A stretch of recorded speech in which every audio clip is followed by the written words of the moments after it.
What is going on, guys? Y'all were not happy with me last week. Like I said, I understand it was not structured at all. Somebody commented and they was right. I wasn't on point. There was no structure to it. This is part of me bringing y'all weekly stuff, but no excuses. Let's get back on point. Today we are going to get the battery completely mounted. It is going to be all set up, and I'm going to try to bang out the wiring. So hopefully we will have a battery in the rear. With that being said, let us just jump into what's going on and what I got for this. I know this is a mess in here. Don't mind this. The battery seems to be staying in place, which is a good thing. I've been driving it hard. Like round corners, around the big curve I always talk about. Still haven't showed y'all. But yes, this thing is in there. It's working. Although we're gonna take some other safety precautions, and I'll show you what I'm gonna do. I was trying to find like a piece of sheet metal or something. Don't mind the mess. So this is my solution. What is this called? Let's see. Inch and a half by 48 inches, 3/16 inch thick flat bar. Now, it's pretty thick. Basically, it's not gonna bend. It can hold the battery. So, I know y'all are probably like, what the hell are you gonna do with this long flat bar? Obviously, we're not just gonna put this flat bar in the car. We are going to measure the battery, cut it to length, measure the battery, cut it to length. So we'll have two. I'm gonna cut. We're gonna take a bar of each of those length, right, of the battery, and literally lay them underneath on each side of the battery on the bottom. And then we will drill through them and rivet them through. And that should do it. What I didn't think about that now I'm realizing is I was going to put the flat bar with the rivet through the rivet so that this could also hold it down. But that doesn't make much sense considering that the flat bar is not wide enough to do that. Now, I just thought of another idea. I'm just doing this all in my head. So a flat bar, still do the same thing, but instead of going through the rivet, because I do have enough to do just that, it's gonna have to be not completely on the flat bar. I was going to try to put it flush on the flat bar. Unfortunately, I cannot, because it's gonna be, the bolts are gonna have to go to the top, and the bolts are going to be sticking out, so the battery won't sit flush on the flat bar. All right, I got some problem solving to do. I'm gonna get working, and I'm gonna cut all this stuff, and then I'll show you what I'm thinking. Also, keep in mind this is steel, so at some point I'm gonna have to take this back out and paint it, because if not, it'll rust, which everything's rusting in there. That's why I'm not so crazy and gung-ho about doing this so nice. But this is just to give the battery some structure to lay on so that it has a little more leverage on the battery to the chassis, so that it's not going to bend into the empty spot where the battery is not being supported. Let's get cracking.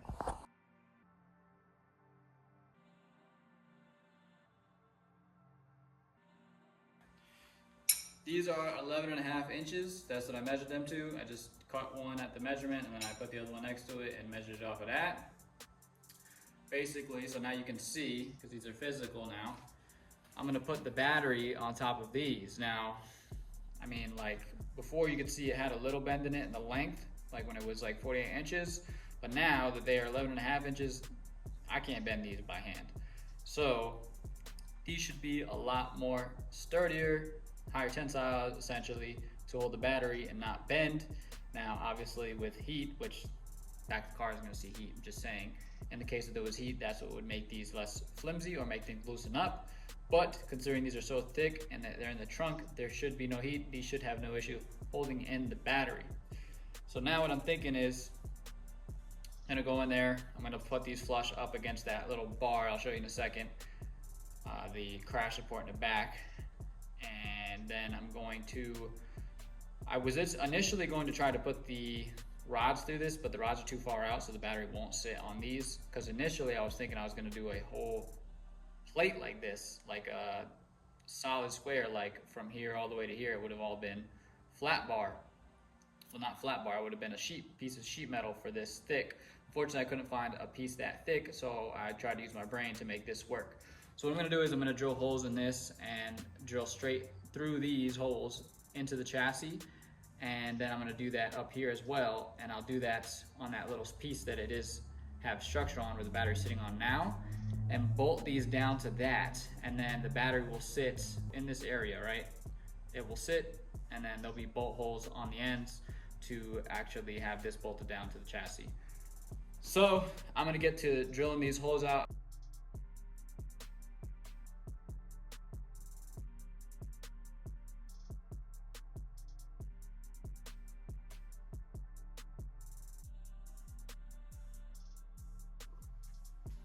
As you can see, the first bolt in it is in. That is this right here. It's actually went on way tighter than I thought it would, so I'm actually satisfied, and I don't think I'm gonna need to thread lock it. Like, I can't move this right now. So I'm gonna drill one more here. I'm gonna rinse and repeat. I just realized I'm not going to put this one down yet until I make sure that there's enough space on this side for the battery to sit, but I'm gonna drill this last one. I almost got these bolts too short. I actually thought they were gonna be too long, and they're actually too short almost. So I may have to get longer ones. We will see in a second. I don't know if you guys can see that. Let me see where we're at in the camera right here. It said, what are these?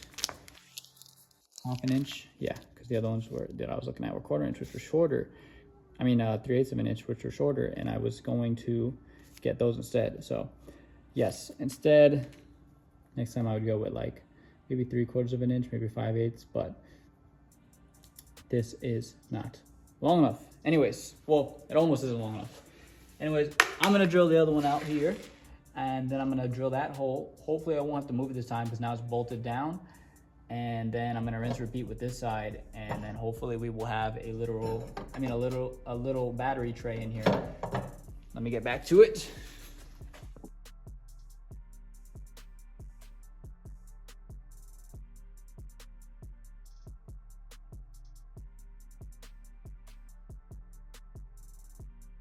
This is where we're at now. I can't say that I'm completely convinced yet.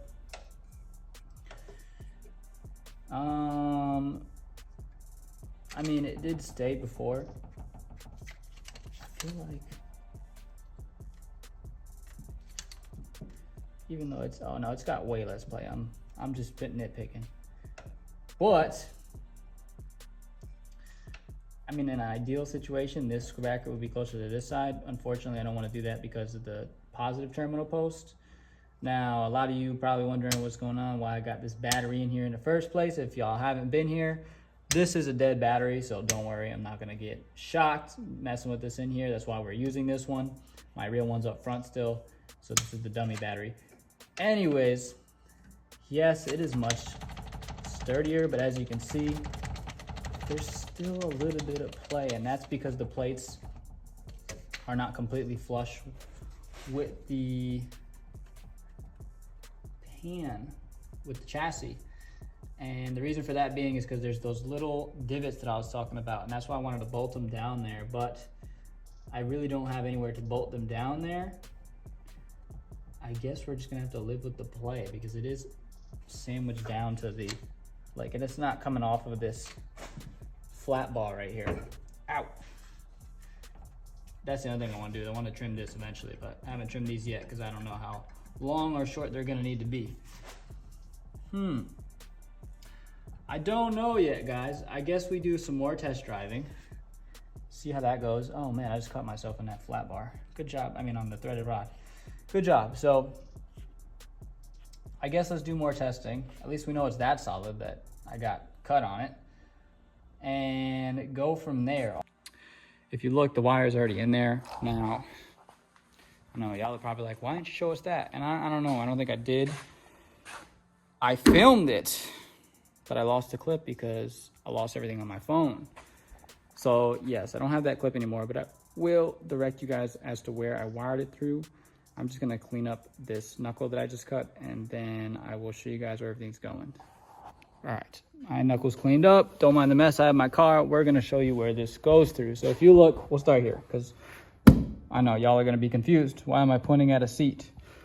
Now, initially I showed you guys before all of this was put back together. But before this is put back together, when I actually did it, I actually filmed it, but under this seat, there is a hole here. It's a rubber hole. It's a hole, but it's a hole in the chassis, and it has a rubber piece grommet for it so that it's not just exposed. Basically, that vacuum that I had showed you guys last week, that tube goes through there, and I think a couple other things go through there, but it's literally right behind these seats. So if you take all these seats out, and there's a rubber piece there that's literally covering a hole.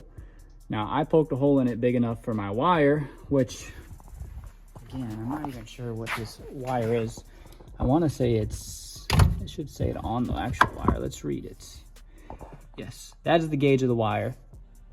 Now, this is just welding wire. You know, it says power ground wire, but this stuff does the job. I think this was relatively cheap.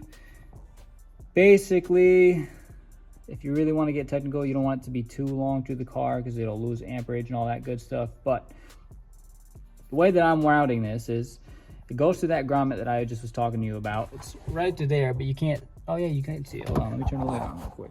Look, this is right over the fuel, under the fuel neck.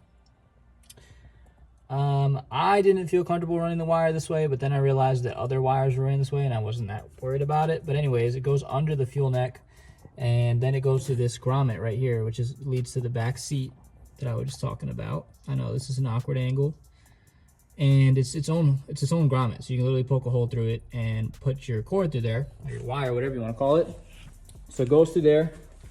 Now you can run it down here, and you run it down all the way down here. Now under this is there's like a metal bar here, and I snaked it through that metal bar, and there's a hole here. And then I'm so mad I lost that video because that was a better explanation for this, but it goes under through there, and then I snaked it through here somehow, and it snakes under this. You got to be careful with this because this bolts down, so you got to figure out the way to get around this. And then it snakes all the way through here, all the way through here, and it comes up through here. Now, this is the hard part. I used an extension, and I'll explain how in a second. Hold on, we're gonna switch back to the front now, and you can't see it. But if you look through here, there's another rubber grommet, as well as a hole for your chassis harness. So the same way the chassis harness comes through, you're not putting it through that hole, but those chassis harness come out through the same spot that this hole is. So there's another hole, just like that one in the back, but in the fender, not being used for anything. And if you look, you can see right there, that's it right there, right? So that hole right there is literally just a rubber piece. You can cut it, snake that through there, right? And then you can snake it into there, and it goes straight into the engine bay. And we'll open that in a second. But yes, this is your airbag stuff. And then there's some other cords for another stuff that I don't remember what it's for. I believe it's like possibly the alternator to the chassis and all that stuff. But this cord goes to there, and as you can see, it hasn't been touched. As much as I've been driving, it is not an issue. I do recommend tucking it better. I haven't tucked it yet because I have no power running to it yet, so I'm not too worried about it. Once it gets powered, you definitely want to tuck that up. So now, let's pop this hood. Here's my hood. Anyways, that's the hole right there. So as you can see, this comes through here. So if you look in here, and then I bring it over to the top of the chassis where there's more wire harness, goes to the back, comes over here, comes over the brake booster. Now I'm not gonna lie, this wire is pretty warm right now, and this is kind of what I'm worried about. Now, I'm thinking I'm gonna have to cover it with other stuff because like I feel it right now and it's hot. I don't really trust it going through there yet, so I'm thinking I'm gonna have to get like, not this, but something similar to it. It's basically like an AN line cover, like this braided line right here, and I think I'm gonna have to cover this whole line because right now it is fairly warm, and I feel like something could burn through that, and that would be a major hot side issue, and that would be no good. Anyways, that's the way that I'm snaking it. It's gonna come up here. I'm gonna put a junction block up here. As you can see, I got a whole lot of extra cord, and that's just because we haven't cut anything yet, so I don't know where everything is going yet. But I have a junction box that's gonna go up here, and that'll get power to the starter and to the relays, and then the battery will be in the trunk, which is where this battery is right now. No longer we have all this weight up here. Hopefully it will bring all the weight off this front wheel right here and allow us to take corners better and have less issues with scraping over there. Anyways, I'm gonna get back to work. I know we're a little zoomed in right now, and I'm gonna start getting stuff set up. I definitely have to get something to cover that wire, which I can probably go to Harbor Freight. Harbor Freight actually has a lot of good stuff for wiring stuff, and it should be thick enough to cover that as well as insulate it so that it doesn't get too hot once in the engine bay. Because if you think right now it's getting warm and it has no power to it, imagine with power running through it, it's probably going to burn through that rubber that's on there now. So let me get back to checking the back side and seeing how I'm going to connect that, because the battery is pretty much where it's planning to stay. So now I'm going to take this. I'm probably going to cut this so that it has, oh, sorry, you didn't see it. I'm going to take this. This is the back wire. Cut this so that it's the length of this, and basically set it up to connect like this one is right here. And basically so that it can connect to this right here. So I went to Harbor Freight. I got some stuff. This is what I was talking about. So you wrap it over. It's for bundles of wire, but obviously it should fit the gauge wire as well. It's 1/2 inch by 7 feet for $3.50. So I got 2 for $7. I mean, you can't beat this. It's just protective wire wrap. Protects wires from abrasions and UV wear. Great for projects ranging from automotive to hobby work.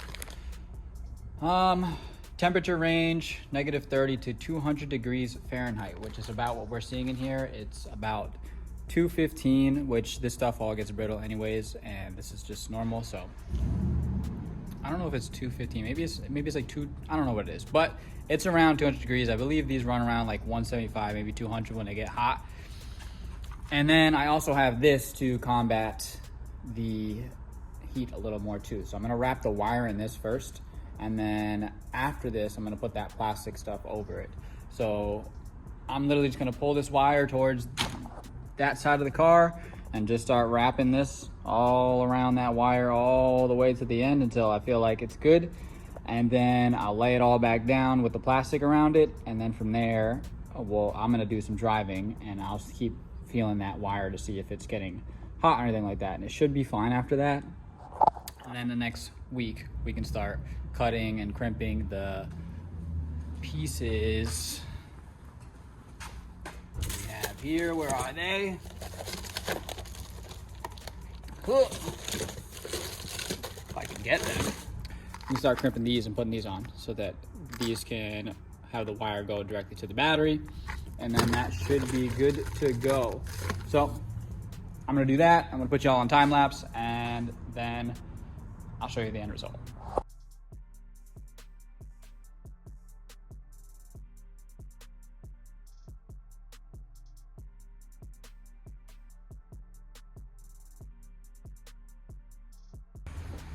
Okay guys, finished up as you saw in the time lapse.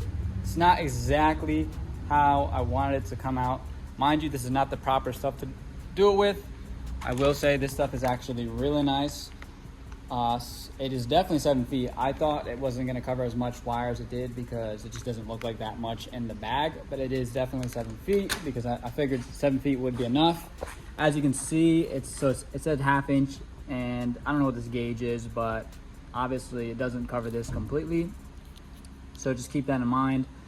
If you're doing something like this, you're gonna need, order the proper stuff. Don't do it like me and do it last minute. I'm satisfied with this. It is now foil wrapped as well as it has this plastic over it. Now, keep in mind, the reason that it's also getting really hot is that's usually a really hot spot right there where when you plug the EGR, this is why my valve cover gaskets are failing. When you plug the EGR, it makes the valve in cylinder 6 really hot. So the valve in cylinder 6 on those sides, I think there's 2, get really hot because you plug the EGR. So there's essentially turbulent exhaust gas. I plugged it very deep, but still it gets hot over there. There's less coolant running through that side of the head. So all of that stuff in that area gets really hot, which is why I was feeling the heat for that cable. I'm thinking if I set something up where I kind of tuck it up high up like that. So I'll put like a bracket to make sure that it stays, because this right here doesn't have an issue, and this is just plastic over wiring. It does have that rubber boot over there in the corner, but if that survives, and now this has aluminum wrap around it, and this shouldn't be an issue. And this ended like at the perfect spot. So now I'll test that. Maybe, I don't think it's gonna be this week. If it's not this week, then it's gonna cut off after me explaining what I'm talking about. But I'm gonna do testing, and I'll see how it feels. You know, I'll touch it and I'll let you guys know how it feels, if it's still getting a little too hot for my liking. If not, then we'll just continue next week, and we'll have the battery hopefully in the rear. Now I'm really, really motivated because the wheels are here, so I can't put the wheels on until I get the battery in the rear. I do the exhaust and the springs, so we should start moving along pretty quickly. Anyways, guys, I'm gonna show you guys those wheels, because you guys haven't seen them yet, in this next clip, and then I'm gonna outro you guys.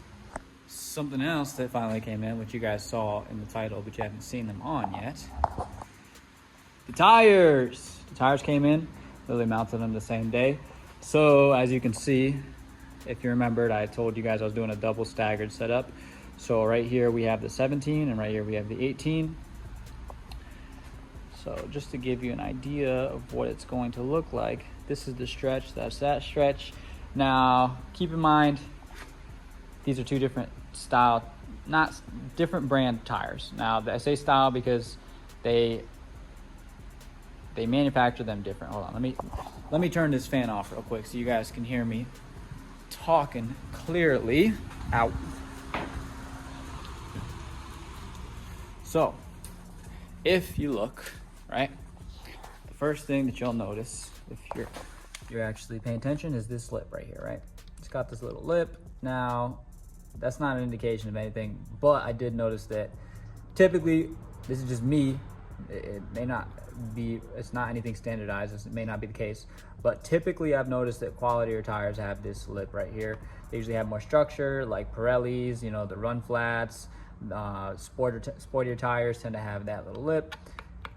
Is it an indication that it's going to be a good tire? No, but in my experience, these are usually good tires when they have this lip. This doesn't have that lip, but that was just, like I said, an indication that I noticed. Also, if you feel it, which I know you guys can't feel it, but this is a softer compound. Basically, it's going to grip better on the road.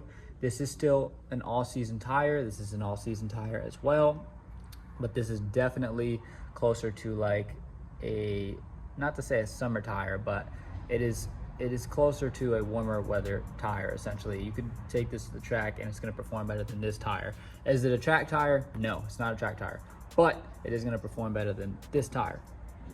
Now, it's not a big deal. We'll get into why in a minute. But the other way that I can tell that this is actually softer is if you read the tread wear, and again, this is kind of like this, where it's not technically an indication because tread wear is not standardized. You have to use your brain and know what types of rubber feel like what. I'm trying to find where it says the tread wear on here. Where does the tread wear? Right there. So if you look, it says tread wear 400. Now on this tire, it says tread wear 520. Basically, the higher the number, the harder the duration of the rubber. I believe that's the word for it. Again, this isn't standardized. This is just their guesstimate of what other tires in the industry are like. But this I can feel it. This is definitely a harder tire. This is definitely a softer tire, a softer compound. What does that mean? This is gonna grip better, but this is gonna wear faster. This is gonna grip less, but it's not gonna wear as fast. Now, that's, again, it's not standardized, so it's technically, I know, this is just how the tire companies do it. They don't have an actual standardized to it, because the other side of it is they use different tire compounds. Different materials may wear faster even though they are harder or softer. So who knows, maybe this tire is just made so well that it's going to wear even slower than this tire. I won't be able to do an actual test because these are going on the rear wheels, which means this is going to be the wheels that are spinning. And, you know, I mean spinning by like traction, no traction, versus these are just going to be, you know, in the front gripping up. We don't want these to lose traction. We want these to always have traction. So I can't tell you a different, like I can't give you a good estimate of how much faster these are or aren't. going to wear down. Although I can tell you that this is definitely a more quality tire. I believe the brand is pronounced Accelera. I believe it's a motorsport brand. They make actual motorsport tires that are actually more expensive and are, you know, designed specifically for the track and drifting and things like that. They have better grip. They're going to perform better. So they're actually notorious in the industry for being a decent tire for a decent price. Those are eBay tires. These used to be like quality eBay tires, but now they're actually notorious for being good tires. They've been doing more research and getting their tires really good. I found these for a decent price, so I went for them because I knew that they had a good name brand behind them. I mean, a good backing. And now that they're here, I definitely trust them, and I like them, and I like the compound. Now, these made in Thailand, that's typically where these types of eBay tires are made, I've noticed, at least in my experience. I don't know if these tell me where they were made. Let's see if these tell me where they were made. Manufactured by whatever that says. I don't know. That's an industry though. That's not an actual place. But if you look that up, you can probably figure out where these were made. And I would guess they're not in Thailand, but they could be, honestly, because there's a lot of different tires coming out of Thailand that are actually decent. But, oh, made in Indonesia. There you go. See? So these are made in Indonesia versus Thailand. I've been running these, which are made in Thailand. These are a Thailand tire. I know it's a place they could make the tire exactly the same if they wanted to, if they got the materials, but I'm guessing based on that area and the way that the market is, they probably get different tire compounds, which creates a different style tire. Now, anyways, these tires over here are very similar to these ones on the car, which are Lexanis, which are also made in Thailand, and are similar compound to that. Okay, I know I'm doing a lot of talking about the tire stuff. I'm about to give you one more different thing about these tires, because if y'all remember, I had 255 Lexanis on the rear, and those were also made in Thailand, but those were even a different compound than these were. And these are the same style one, but these are, so they're all seasons UHPs, but when they get to 255, they become similar to this, or they become a softer compound and they drive better, but again, they wear faster. So that is the 18 and the 17 staggered. It's 17.9, 18.9.5. I know they're here. We want to see them on, but we're not going to see them on today. I'll roll them up next to them and I'll lay them on the front of these rims so you guys can get an idea. But they're not going on today, and I think I talked to you guys about it, but I'll just remind you guys the reason they're not going on today yet is because the car is going to be too low when I put these on. So I need to do the exhaust. I need to change where the battery's at, because if the battery is in the front still, it's right now when I'm full tilting in a turn, it's bottoming out because of the weight of the battery. And if we go to the 17s, it's going to be even lower, which means it's going to scrape even more. So I got to do the battery. I got to do the exhaust because the exhaust is hanging a little low in the rear. And then I have to do the springs anyways. So I'm going to do the springs, and then I have to do a proper alignment with everything. So we're not putting them on today, but I'll at least give you guys a little tease with them in the front of the wheels, and you'll see that right now. I know they're not exactly straight. I know they're like essentially cambered right now, but just to give you an idea of what it's going to look like. Oh man, I'm actually really excited for this setup. Now again, these are 225/35 versus the tire on there is 235/40, and then in the front it is a 18 225/40, and this is at 17 205/40. So it's definitely going to be different. This is just an idea of what it's going to look like. Did I like the white on the green? No, but I plan on changing the color of this car with some wrap, so that's why I got white. And there's other colors that I'll probably be getting. I'm thinking about gold. They do have black, but I'm not really into black wheels. Maybe I'll get silver, but in due time, I'm just getting the white for now because that's what I liked and that's what I went with.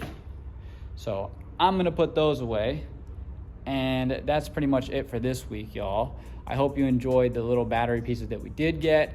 We are gonna continue the rest of it next week. At least you got to see a little bit and get an idea of what's going on. Hopefully you guys like this a little better. There's a little more structure, a little more story. So I'm trying to get back to being on point with y'all. Stick with me. I'll see y'all next week.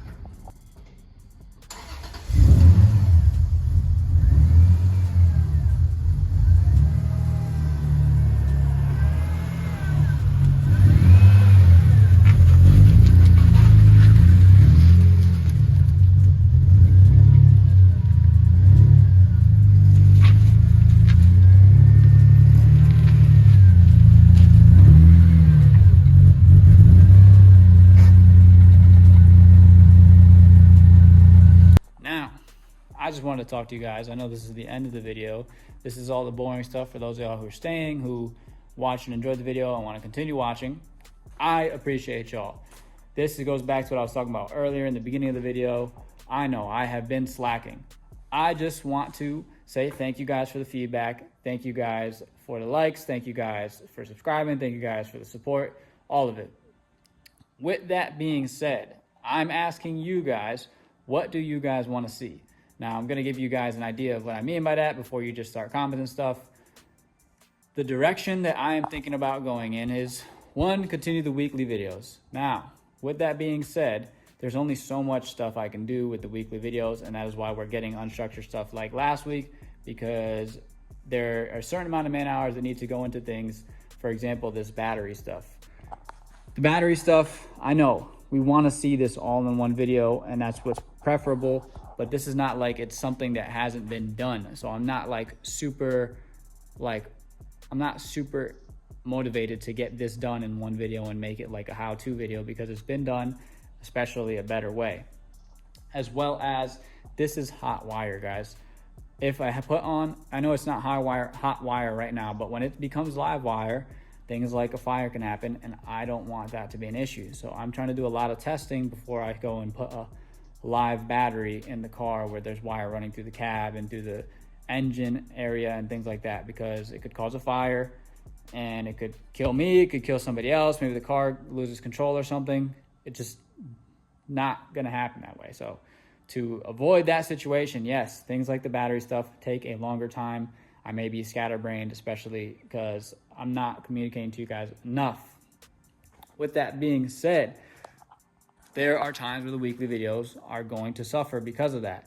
Now, with the weekly videos, the structure of that as well is that it's not going to be the best video. And the reason I say that is because I'm doing it within a 3-day span with the time that I have with me as well. I'm resting. You guys keep in mind, I'm resting for work so that I can go back to work. Not that my work is hard, but I work at night, so my schedule's all wonky. So we don't get the best quality videos every single week because of that reason. Although I could take my time, I don't know when the schedule upload would be. That's the issue with the second scenario that I'm talking about, is it could be 2 weeks, it could be 3 weeks. Now, if that's the case, instead of it just being gaps like that, of course, I'm going to film other B-roll stuff in between. If I get stuff, whether or not I go to an event or something like that, then I'll film that and I'll post that. But it's not going to be as much going on, or it may be just like vlog style. So it may be not the things that you guys want to see, but this is just how it goes. This is just how it works. And then the longer format stuff where I'm doing an exhaust, or like I said, I'm doing a battery relocation, or I'm putting on the wheels and stuff like that, I can take my time on those videos and give you better quality with those.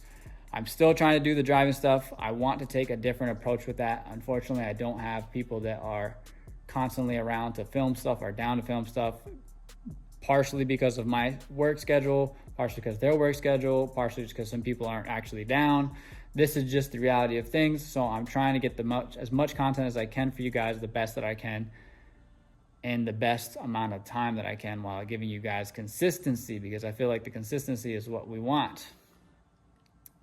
So again, I appreciate the feedback. I want some feedback on this. Do you guys want to see weekly videos still, or do you guys want to see me take my time? And I'm thinking in that sense, if I do it that way, there's 2 ways I could do it. One, I could do the way that I just explained to you, where I just kind of post random vlog stuff and then post the cool stuff when I get the cool stuff. Or I could take my time a lot with it and do like EOT style, where he does like, it wouldn't be episode 1, season 1, episode 1, but it would be like where he has everything that's going on with the vlog, as well as all the cool stuff happening, but you don't know when you're getting a video. It could be, once a week, it could be once a month, but you're getting a whole lot of interesting stuff going on, and what's going on with me and what's happening with the car. Let me know in the comments. I will see y'all next week. I hope that you enjoyed this battery relocation stuff. I know it's now going on a 3-week span, but just again, stick with me here. I will see y'all next week.